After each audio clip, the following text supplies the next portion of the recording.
I'm Noah Hoffman. I'm a former cross-country skier and two-time Olympian. I mean, what a unique experience I've had, getting to travel the world for 11 years now on the World Cup full-time, visiting dozens of different countries, meeting the most incredible, driven, hard-working people, and getting to represent Team USA at 2 Olympic Games. I mean, you can't even dream this stuff up. It's incredible. The biggest single lesson that I've learned in my career is that it always matters how I hold myself and how I behave. I did grow up with an expectation of living with integrity and of a really strong support for the rule of law. My father's an attorney, and he has a lot of respect for the idea that society and sport has rules that allow us to function in a really healthy, functional way. That respect for the rule of law comes into sport and plays a huge role in how I view anti-doping and the clear lines about what is right and what is wrong in doping, because they're outlined as a rule of law. I know that I didn't have access to a level playing field throughout my career. In the point-to-point race of the Tour de Ski, which is a World Cup event, I had the second best time. But this Austrian had gone out and skied 50 seconds faster than me, just destroyed me.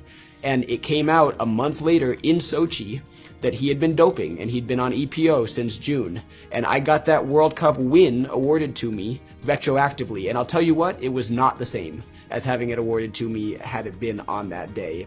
Not only do I know that I wasn't competing on a level playing field, but some of my best friends on the tour were the ones who were doping. And how do I reconcile that? Because I know they're good people. But that is something that I'm never going to quite come to grips with. It goes to show you that nothing is black and white. These people aren't necessarily bad people because they dope, but that doping is still wrong. And I have an obligation and a huge desire to give back.